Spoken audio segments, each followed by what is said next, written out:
Prezados amigos e amigas, boa tarde para todos nós. Que o Senhor nos abençoe neste dia de reflexões e de aprendizados. Começaremos aqui com a nossa autodescrição.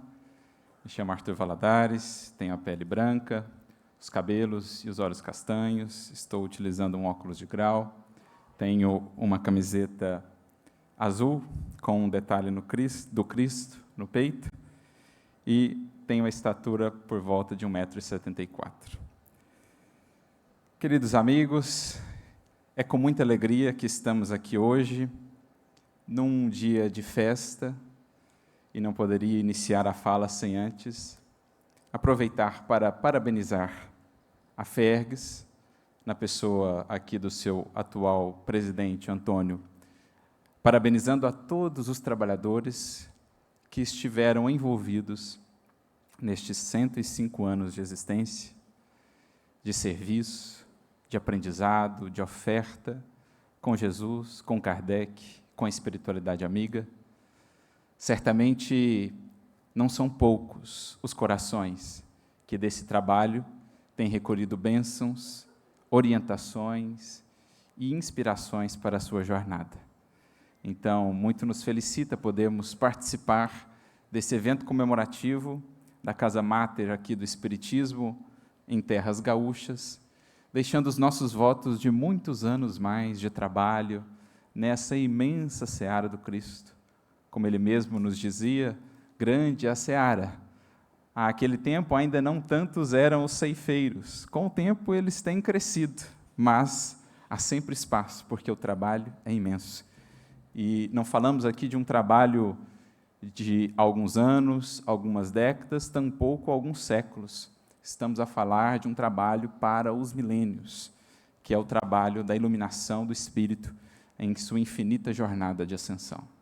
Então ficam os nossos votos de muitos anos, de muitos séculos mais, de trabalho com Jesus e com Kardec, estejamos no corpo ou fora dele, porque nós espíritas temos essa certeza, e essa compreensão de que o trabalho se expande para muito além do que os nossos olhos carnais podem ver. Então, que sigamos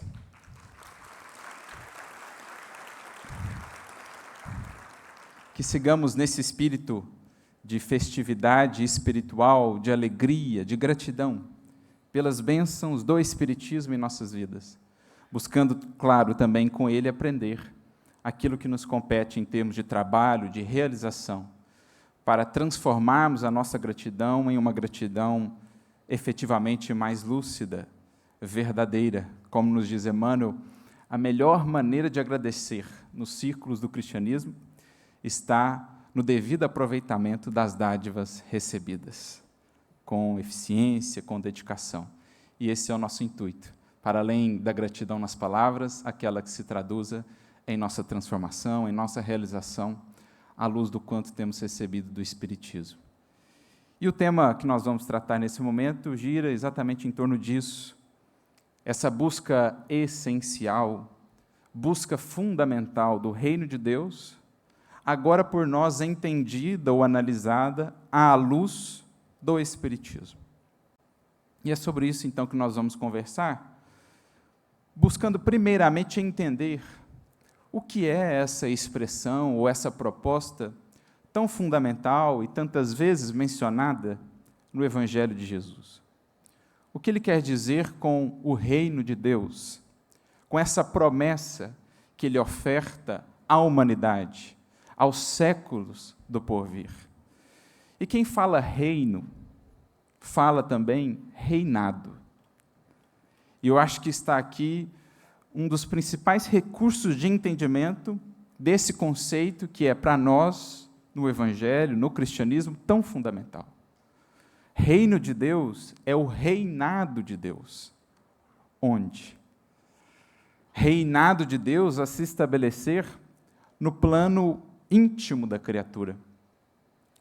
Em outras palavras, trazendo o conceito para ainda mais próximo de nós, falar do reinado de Deus é compreender que todos nós, enquanto criaturas, somos chamados a substituir determinadas forças, determinadas ilusões, caprichos que muitas vezes ainda nos governam, em nossas escolhas, em nossas decisões, por um reinado que seja realmente divino, isto é, por escolhas, por decisões a se traduzirem depois em ações, em hábitos, que derivem verdadeiramente da governança de Deus em nós. Governança divina, isso é o reino de Deus. Governança divina no plano interno da criatura. Isso é o reino de Deus. Como projeto maior para todo espírito em jornada. Podemos usar aqui uma expressão que talvez sintetize isso de maneira ainda mais completa e profunda. Uma palavra que, no contexto do Evangelho, é tão essencial também, e que foi tão bem abordada pelo apóstolo Paulo, por exemplo, embora tenha sido depois mal interpretada em muitas ocasiões. Vamos traduzir todo esse conceito do reinado de Deus por essa palavrinha-chave: fidelidade, que Paulo vai denominar nas suas epístolas como sendo fé, recordando a própria origem da palavra fé, na sua língua, no hebraico, no aramaico, que vem de emuná, que significa justamente fidelidade. Por isso esse é um conceito tão presente, tão abordado nas cartas paulinas. Ele tanto fala da fidelidade de Deus, porque Deus é onipotência, é soberana justiça, soberano amor, misericórdia infinita. Deus vela pelas suas criaturas, Deus é soberanamente justo e bom, como aprendemos com a doutrina espírita. Então Deus é fiel, Deus é perfeito. Tudo o que Ele o faz visando o progresso, o aperfeiçoamento, a felicidade de seus filhos. Então essa é uma frase muito conhecida nas cartas de Paulo: Deus é fiel. Só que há a contraparte, aquela que nos diz respeito mais propriamente.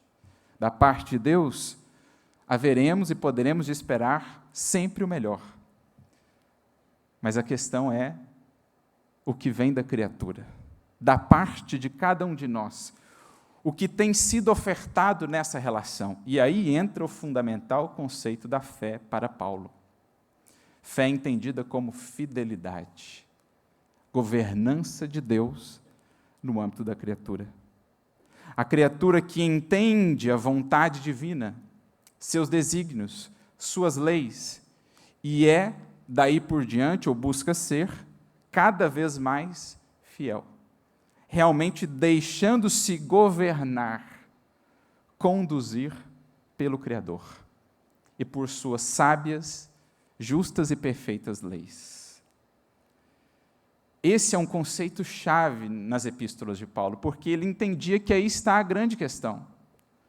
Já que o projeto maior do Evangelho é o reino de Deus, não chegaremos a entendê-lo, muito menos a empreendê-lo, se não entendermos que ele passa necessariamente por um projeto, por um esforço de fidelidade da criatura em relação ao Criador, às suas leis, à sua proposta, para nós traduzida em vida no Evangelho, pela vida de Jesus.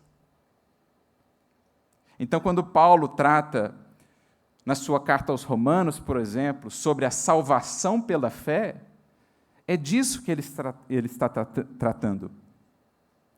A salvação, para nós, no Espiritismo, a edificação do aperfeiçoamento do ser, o desenvolvimento de suas potências, a libertação de suas paixões, do cativeiro das ilusões, das paixões, tudo isso passa necessariamente pela fé, mas não a fé meramente intelectual, no estreito âmbito da crença, que é uma parte importante da fé, mas que não a resume.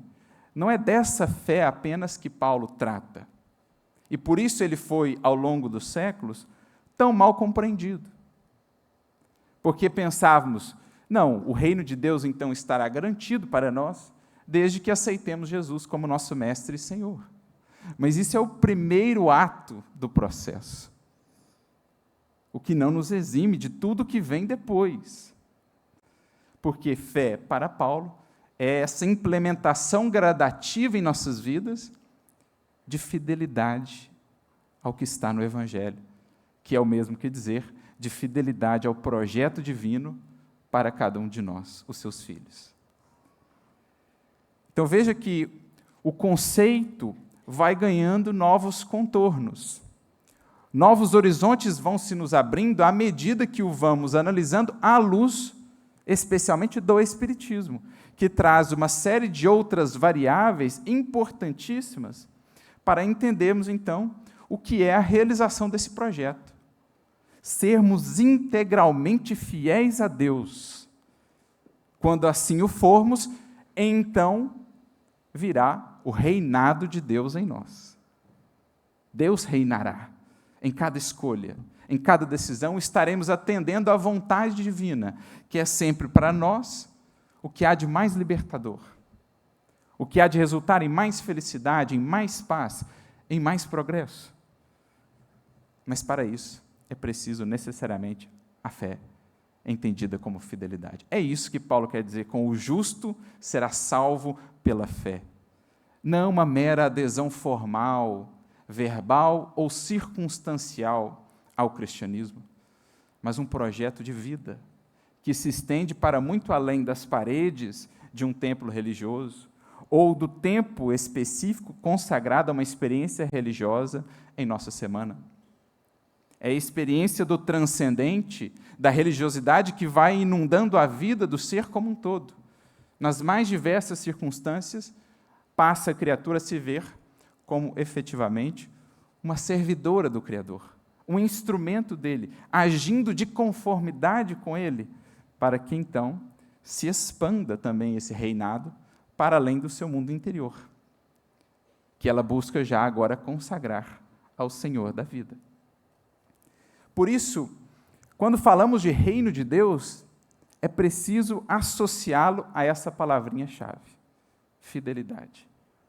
E é por isso também que nós vamos ver, como registrado para nós por Humberto de Campos, no livro Boa Nova, no capítulo de número 6, esse capítulo muito interessante intitulado Fidelidade a Deus, em que Humberto de Campos nos relata um diálogo entre Jesus e os discípulos acerca desse conceito, ou desta postura, a fidelidade. Porque conta-nos esse grande cronista do Evangelho que, à medida que Jesus foi revelando os desafios, os sacrifícios envolvidos no empreendimento desse reinado de Deus, alguns dos discípulos começaram a ficar reticentes. Mas como assim? Esse reino, então, ele pede tanta luta assim? Ele pede tanto sacrifício, tantas renúncias? Por que essa surpresa, né? Por que esse espanto? Porque estavam eles acostumados a outra natureza de reinos, de reinados, de impérios, de imperadores. Aqueles que se impunham pela força, na utilização dos elementos materiais. Aqueles reinos que eram, muitas vezes, com frequência, transformados na mudança do monarca, do imperador. Aquilo que estava mais associado à matéria. Reinos sustentados ou construídos sobre a fortuna, o poder material, os exércitos, a violência, a imposição. Por isso também reinos que vinham e que passavam, deixando muitas vezes destruição, lágrimas, o espólio de tantos vencidos, tantos cativos, tantos escravos. Eram esses os reinos, os reis e imperadores que eles conheciam. E à medida que Jesus começava a anunciar um reino de Deus, talvez o aproximassem desse tipo de reinado, esperando que mais cedo ou mais tarde Jesus o anunciaria. E por meio das falanges celestes, ou mesmo conquistando, dominando ele próprio os poderes terrenos, estabeleceria esse reino, sem qualquer resistência, sem qualquer contradita. Por isso vemos os discípulos, até os últimos momentos que antecedem a crucificação, ainda debaterem quem se sentaria à esquerda ou à direita de Jesus, quando o seu reino se estabelecesse, porque estavam com essa expectativa de um reino que surgiria em algum momento, num piscar de olhos, pela imposição de uma força externa, pelo próprio poderio divino do Mestre. Essa era a expectativa ainda nos corações. Mas Jesus, a todo tempo no Evangelho, faz questão de ir descortinando para nós que a realidade ali era bem outra, que ele tratava de um reino absolutamente diferente, tanto na maneira de implementação, quanto no tempo necessário para essa implementação. Afinal de contas, dentro dessa conceituação que aqui trouxemos, imaginemos só, sermos plenamente fiéis a Deus em tudo. Quanto tempo se nos pedirá?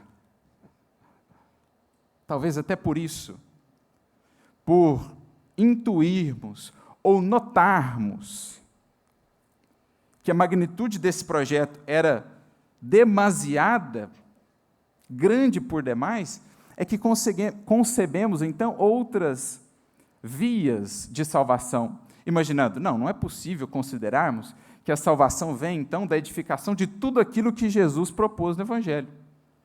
Vamos pensar, então, que a salvação venha por outros meios. O exemplo ou o sacrifício dele basta agora aderirmos à sua mensagem, então estaremos garantidos nesse reino. Então, teremos nosso lugarzinho ao céu. Por quê? Porque intuímos a dimensão de um projeto como esse. E pensávamos, numa existência só? Numa vida apenas? Desenvolver tal nível de fidelidade que no Cristo vemos? Mas estaria reservado ao tempo também nos esclarecer quanto ao meio de implementação desse reino. Mas, voltando aqui à mensagem, Jesus nota que os discípulos estavam meio reticentes quando começaram a entender que era um reino diferente que pediria, ao contrário de outros reinos, o sacrifício pessoal da própria criatura, muitas renúncias, muitas transformações íntimas. Ora, isso esses reinados de fora não solicitavam. Que reino era esse agora tão distinto? E então que Jesus os chama para uma conversa, sob a luz do luar, nas cercanias de Cafarnaum, nas proximidades ali, ou mesmo na casinha de Simão Pedro. E o Mestre ouve essas angústias, essas indagações dos discípulos a respeito da implantação desse reino, e então lhes responde dizendo: na causa de Deus, meus filhos, a primeira das virtudes, como a dizer, a mais essencial delas, é a fidelidade a Deus. Se estamos a falar do reinado de Deus em nossas vidas, não podemos conceber isso sem que exista, de nossa parte, fidelidade ao seu projeto, à sua causa. E ele acrescenta, trazendo considerações realmente muito importantes para nós, em todos os tempos, os discípulos de hoje, que seguimos nesse intuito de compreender para construir esse reino. Diz o Mestre, todas as edificações do mundo têm o preço que lhes corresponde. Tudo que a gente vai fazer, realizar, empreender, tem um preço que corresponde, que lhe corresponde. Já pararam para pensar, indaga o Mestre, o imposto alto e doloroso que o prazer costuma cobrar à criatura humana? Já que vocês estão receosos quanto ao preço para a edificação deste reino, o preço em termos de sacrifícios, renúncias, perseverança, resiliência, já que estão reticentes, já pararam para meditar no preço que o mundo cobra por suas ilusões? Porque é importantíssimo meditarmos nisso. Tudo tem um preço. A questão é que, no que diz respeito ao mundo, em geral, o preço vem depois. No que diz respeito às coisas divinas, em geral, o preço vem antes. Então, o mundo é assim, você conquista o prazer imediato, sensorial, mais efêmero, se entrega a ele de maneira desequilibrada, inconsciente, invigilante. Mas e depois o preço dos desequilíbrios que foram criados, dos desatinos que foram cometidos, dos arrependimentos que dali surgem? Então é isso que Jesus está perguntando. Já pararam para meditar no imposto alto e doloroso que o prazer costuma cobrar à criatura humana? Quanto pagarão, em termos de flagelações íntimas, o avarento e o vaidoso? Aquele, portanto, que conserva consigo o vício, servindo a outros senhores que não o Senhor da vida, sendo fiel a outros projetos que não o projeto divino para nós, os projetos ilusórios do eu, qual o preço que essa criatura paga? Em permanecendo avarenta, vaidosa. Quantas inquietações, quantas flagelações íntimas.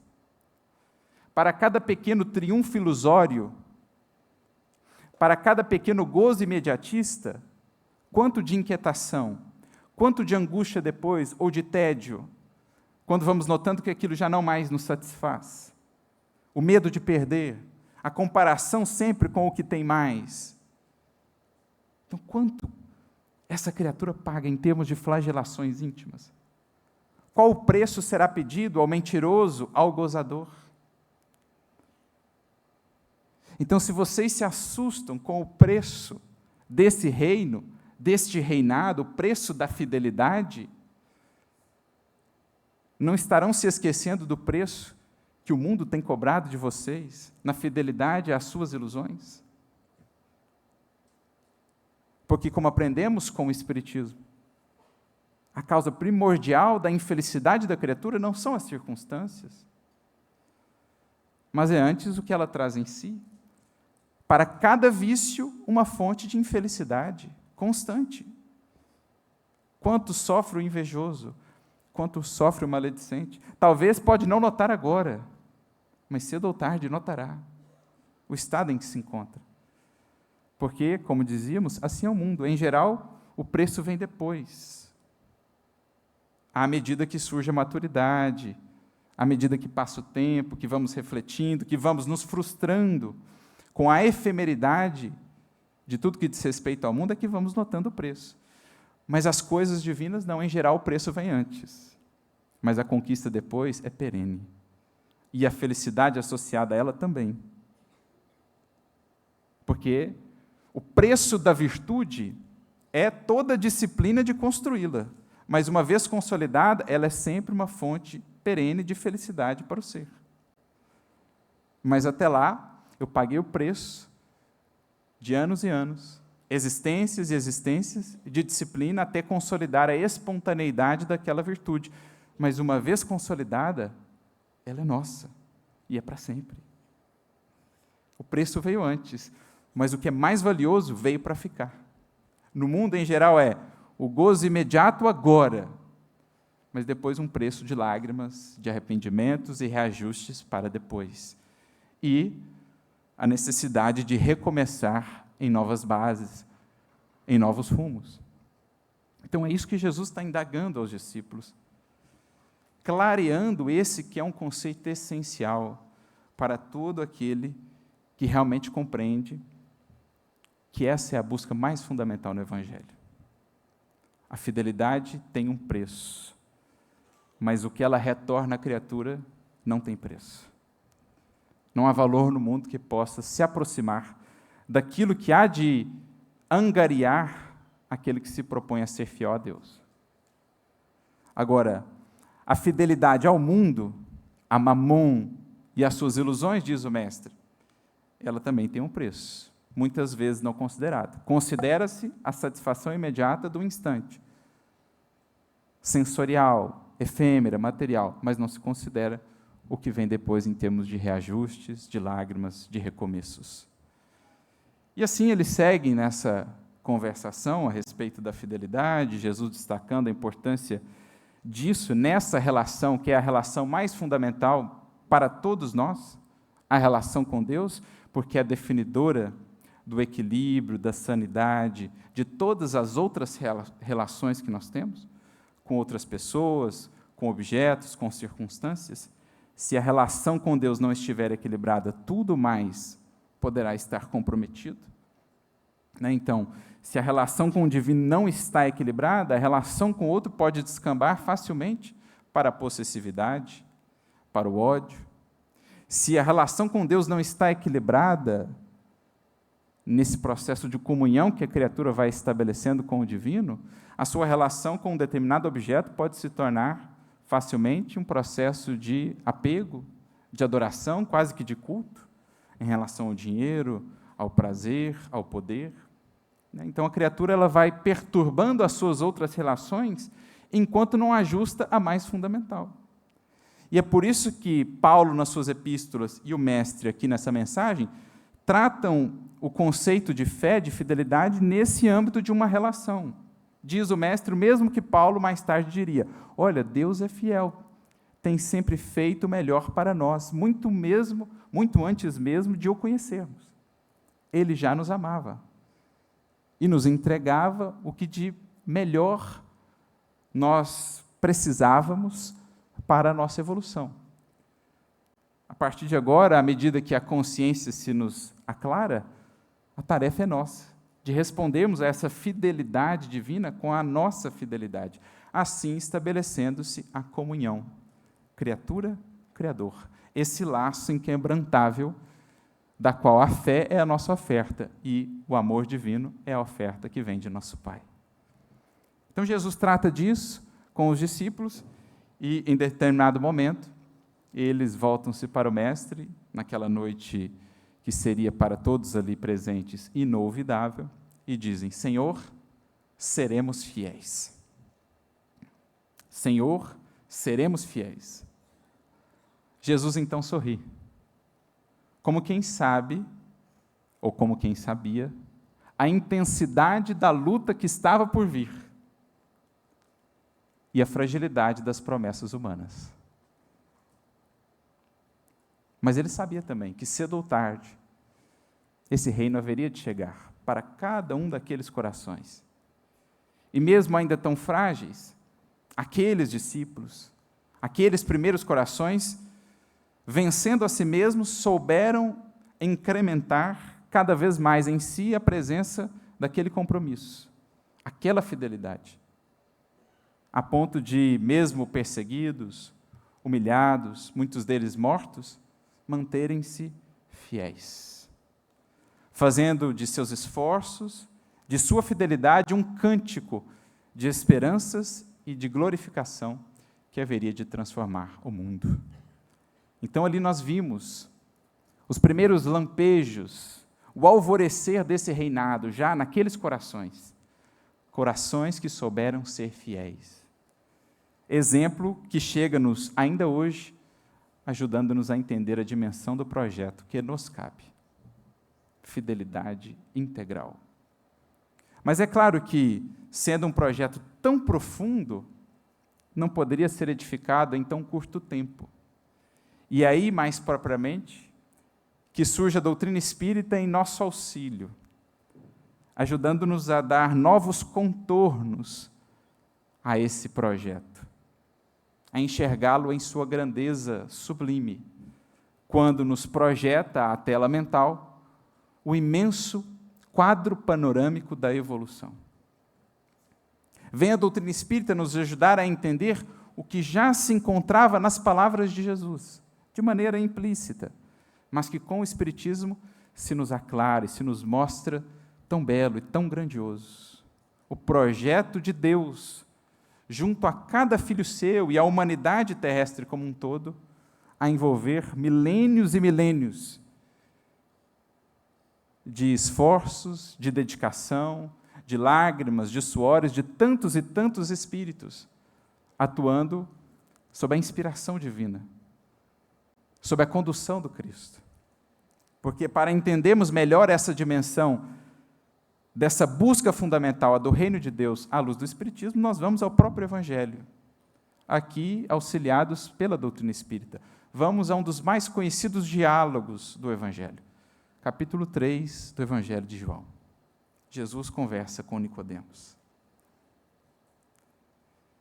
E ali o mestre já nos traz todas as pistas fundamentais.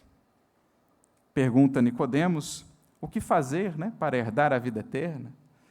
Poderíamos traduzir aqui tranquilamente, o que fazer para alcançar então esse reino? Ao que Jesus inicialmente responde, ninguém pode ver o reino de Deus se não nascer de novo. Como dizíamos, ao longo dos séculos, nós criamos uma outra interpretação para essas palavras de Jesus. Porque não incluímos em nosso quadro de interpretação do Evangelho esse elemento essencial que mais tarde o Espiritismo resgataria, a reencarnação. Ali entendemos esse nascer de novo como uma renovação, que também é uma interpretação válida, porque, afinal de contas, é preciso renovar-se sempre na edificação desse reino. Mas o projeto é de tal monta que uma existência apenas seria inviável para implementá-lo integralmente. Nós estamos a falar daquilo que nós vemos em Jesus. Ele mesmo nos disse, aliás, as coisas que faço, as fareis, e ainda maiores.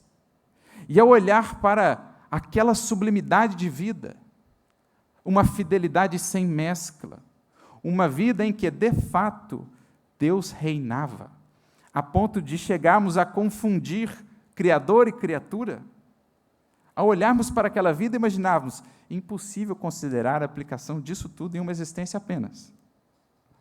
E como não incluímos a reencarnação na equação, então concebemos o outro modelo de salvação. Jesus nos salvou. O que, em algum sentido, é válido, mas ele não nos eximiu de todo o trabalho para chegarmos aonde ele chegou. Porque a doutrina espírita vem e nos diz, então, o projeto para todo espírito, todos, sem exceção, é ser um dia o que o Cristo já é, um espírito puro. O que é um espírito puro, nas palavras de Kardec, dos próprios espíritos? São várias as partes ou os aspectos dessa definição, mas uma que sempre nos chama a atenção. Um espírito puro é aquele que capta diretamente a vontade divina, o seu pensamento, e tem como mote da sua vida executar essa vontade. Já não há mais intermediários, é uma relação direta. É um tal nível de comunhão, de intimidade, que ele capta e executa. Daí a feliz definição de João no seu Evangelho, o Verbo de Deus. Aquele que faz do pensamento divino ação, realização. Essa é a nossa destinação. Esse é o reinado de Deus em seu ápice. Deus orienta, Deus define, e esse Espírito executa perfeitamente, em plena sintonia com o Criador. Então, olha que bonito isso. Agora, como conceber uma tal realização em 80, 90 anos? Dava-nos Jesus a chave. Para isso, muitas vidas. Algo que o Espiritismo depois traduziria para nós de maneira tão clara, sem todas as complicações que nós criamos teologicamente para fugir ao caminho mais natural da vida, da evolução. Pergunta Kardec na questão 166 do Livro dos Espíritos, no subtópico da reencarnação. O que faz o espírito? O que sucede ao espírito? Ao final de uma existência, se naquela existência não pôde depurar-se integralmente? Diriam os espíritos, toma um novo corpo. Uma nova existência. Quer dizer então, prossegue Kardec, que são múltiplas as existências do espírito? Sim, incontáveis. Quantas forem necessárias até que chegue à condição de espírito puro. Então aí está, nascer de novo. Aquilo que o Espiritismo traz para nós de maneira clara. Um projeto de tal monta só poderia ser realizado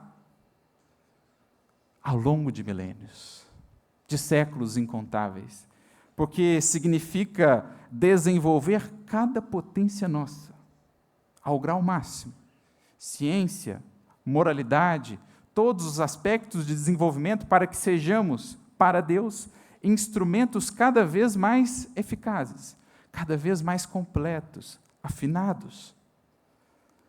Só mesmo muitas vidas. E é isso que Jesus quer dizer. Ninguém pode ver, ninguém pode compreender exatamente o que é esse projeto sem considerar isso. A trajetória inteira, o quadro amplo da evolução. É o que o Espiritismo nos torna tão palpável hoje, tão acessível.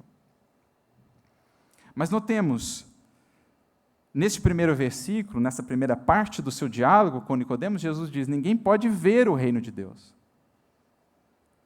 Mas um pouco mais à frente, dando sequência, ele acrescenta: aquele que não nascer da água e do Espírito não poderá entrar no reino de Deus. Há aqui uma diferença. Uma coisa é ver, vislumbrar no horizonte, cogitar disso, buscar entender. Outra coisa, de fato, é implementar, é entrar neste reino, é consolidá-lo em nós. E é aqui que o Espiritismo ajuda-nos ainda mais. Tudo faz mais sentido ainda. Por quê? Quando olhamos para a trajetória do Espírito, em geral, o que vemos nas primeiras fases da jornada? Vemos o Espírito que sequer cogita desse reinado de Deus, porque ainda vive, numa expressão que Emmanuel se serve muitas vezes, de que ele se serve muitas vezes nos seus textos, ainda vive ele no império escuro do eu. Não é o reinado de Deus, a criatura, o Espírito sequer cogita disso. Nas primeiras fases da sua jornada, tão vinculado que está à matéria e a si mesmo, se mantém nesse império adoecido do eu. Esse império sombrio aqui no sentido de ignorância, também de paixões, permanece a criatura nessa condição. Mas, como Jesus disse lá aos discípulos, há um preço, esse império do eu, há um preço a se pagar dessa fidelidade ao mundo, ao egoísmo, em detrimento da fidelidade a Deus. Os vícios vão gerando decepções, frustrações, angústias. Cada vez mais, à medida que avança, existência após existência, o espírito vai notando que aquilo já não mais o satisfaz. E é então que ele começa a cogitar o reinado de Deus. Antes, para ele, tudo gravitava em torno de si, do seu eu, do seu querer. De repente, ele começa a pensar, deve existir alguma outra opção. E é então que no seu horizonte sentimental, mental, começa a surgir esse convite, que ele primeiro vislumbra, sem ainda entrar. Porque ainda luta com a rebeldia. A sua voz ainda quer ser mais alta que a voz divina, o chamamento de Deus. Ele sabe o que fazer, já está orientado, mas ainda reluta em aplicar. Ele vê o reino, mas ainda resiste em entrar. Mas o tempo a tudo vai transformando, a lei divina tem os seus meios de ir nos despertando, nos educando, e a própria criatura vai ansiando por aquilo que ela intui, que ela sabe lá no fundo, realmente a poderá planificar, em detrimento das ilusões e satisfações imediatistas do eu e da matéria. E é então que ela reconhece a necessidade não só de nascer no corpo, nascer da água, mas também nascer do Espírito, renovando-se, fazendo-se mais fiel, para que, enfim, possa realmente adentrar passo a passo neste reino, neste reinado, no império de Deus e da sua vontade em nós. Então vejamos que Jesus ele coloca as duas frases, dando uma certa distância entre elas, como a dizer que existem essas duas etapas, que o Espiritismo nos faz ver com clareza. Muitos e muitos espíritos ainda que sequer cogitam desse reinado, tão presos que estão ao império do eu. Outros que já começam pelo menos a ver, depois de tantas existências, tantas decepções com a matéria, com as suas promessas ilusórias, o espírito começa a cogitar este outro projeto, esta outra proposta. Mas só mais à frente, mais experimentado, mais consciente, com vontade mais firme, começa ele realmente a implementar este projeto divino. E isso é, para nós, talvez o ponto-chave, para nós espíritas. Porque há quantas existências, talvez, já temos visto esse reino? Já sabemos da sua existência, porque já informados do Evangelho. Mas há quantas existências também temos resistido em entrar?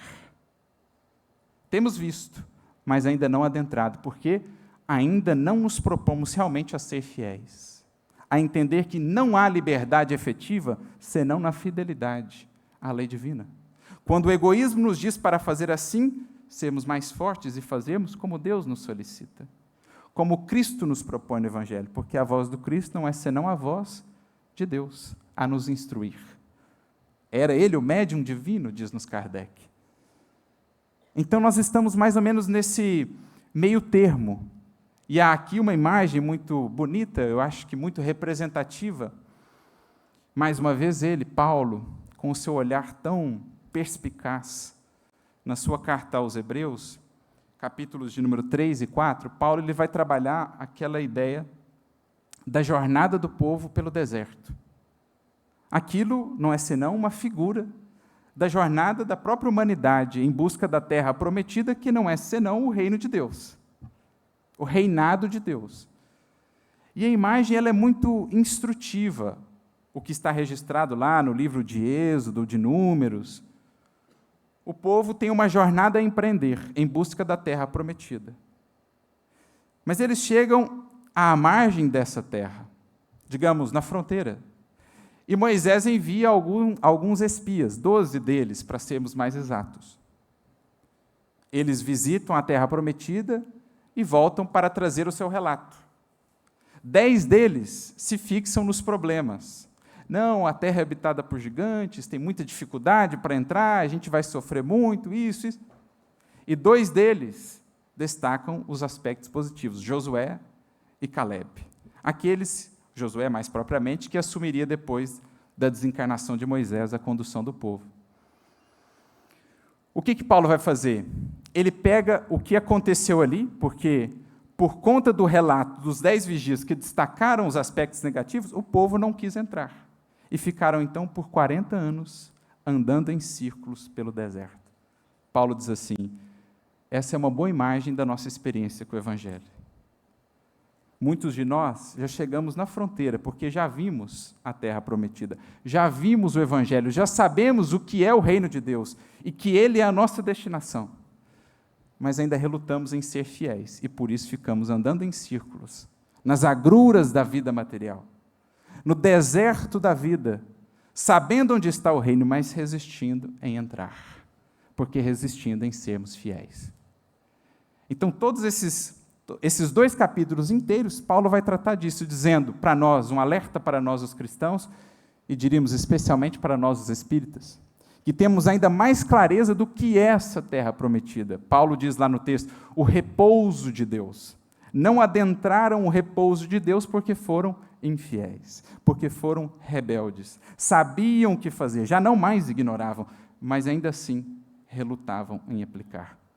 Ora, se não é essa a condição de muitos de nós hoje, na doutrina espírita, temos a plena e a clara visão do que é essa terra prometida, do que é esse projeto divino.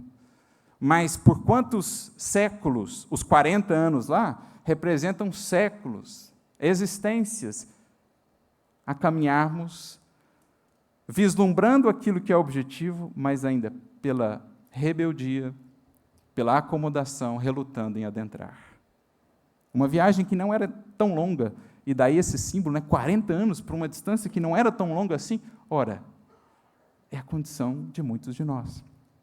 Por isso Kardec chega a perguntar, na questão 195, se esse conhecimento da multiplicidade das existências não seria de modo a fazer com que alguns postergassem indefinidamente a sua transformação, perseverassem no caminho de rebeldia, no caminho da acomodação, sabendo que poderão se corrigir depois. E os espíritos respondem, de fato, um espírito imperfeito poderá, durante a vida corporal, pensar como dizes, Mas liberto que se veja da matéria, pensará de outro modo, pois logo verificará que fez cálculo errado, e então, sentimento oposto a esse trará ele para a sua nova existência. É assim que se efetua o progresso, e é essa a razão porque na Terra os homens são desigualmente adiantados. Uns já dispõem de experiência que a outros falta, mas que adquirirão pouco a pouco. Deles depende o acelerar-se-lhes o progresso ou retardar-se indefinidamente. Como o povo no deserto, retardando indefinidamente a sua entrada. Assim tem sido a condição de muitos de nós. Mas hoje a doutrina espírita surge para as nossas mentes e nossos corações, justamente para que tenhamos claro esse horizonte, justa essa compreensão do que é o reino de Deus, sem ilusões concebidas outrora que nos eximiam de quase quaisquer esforços para essa aquisição ou essa edificação, agora sabendo o que de fato é, cada vez mais fidelidade, a resultar cada vez mais liberdade e felicidade para o ser. Mas o adentrar neste reino, mais cedo ou mais tarde, isso corre por nossa conta. Quantas já as existências que temos, digamos, dilapidado, andando em círculos, recapitulando experiências de outrora. Se já vemos esse reino, por que não adentrar? Por que não aceitar, enfim, o chamado, o convite divino, expresso tão eloquentemente na vida do Cristo, para que, enfim, sejamos fiéis? Para que venhamos a dar um voto de confiança àquilo que tão amorosamente nos foi entregue, nas palavras, nas lições e, acima de tudo, na vida inolvidável de Jesus. Eis aí, meus amigos, aquilo que, em síntese, a doutrina espírita nos apresenta quanto ao reino de Deus. Se entendemos que está aí a nossa busca mais essencial, tudo mais se nos acrescentará, se a ela soubermos nos dedicar. Mas é da autonomia da criatura. Como o povo no deserto, no símbolo de Paulo, podemos ficar existências ainda, vendo o reino, vendo a terra da promissão, sem adentrar. Mas já temos material, orientação e estímulos suficientes para tomarmos, enfim, essa decisão. Abrirmos o nosso coração, consagrarmos o nosso mundo, o nosso país interior, para que aqui não mais legisle o império obscuro do eu, da vaidade, do egoísmo, do orgulho de outrora, mas para que aqui, enfim, governe o amor, a misericórdia, a sabedoria de Deus a nos conduzir para os altiplanos de luz, de paz e de felicidade que a todos nos estão reservados. Nas palavras sublimes de Jesus, que não poderemos esquecer, busque primeiramente este reino e tudo mais lhe será acrescentado. Sejamos fiéis ao projeto divino e tudo mais há de encontrar a justa medida, o justo momento e a justa presença em nossa vida e em nossos caminhos. Não posterguemos, pois, se está no nosso querer, na nossa disposição de fidelidade, adentrar desde já neste reinado e nesta edificação. A todos muita luz e muita paz, que Jesus nos abençoe sempre.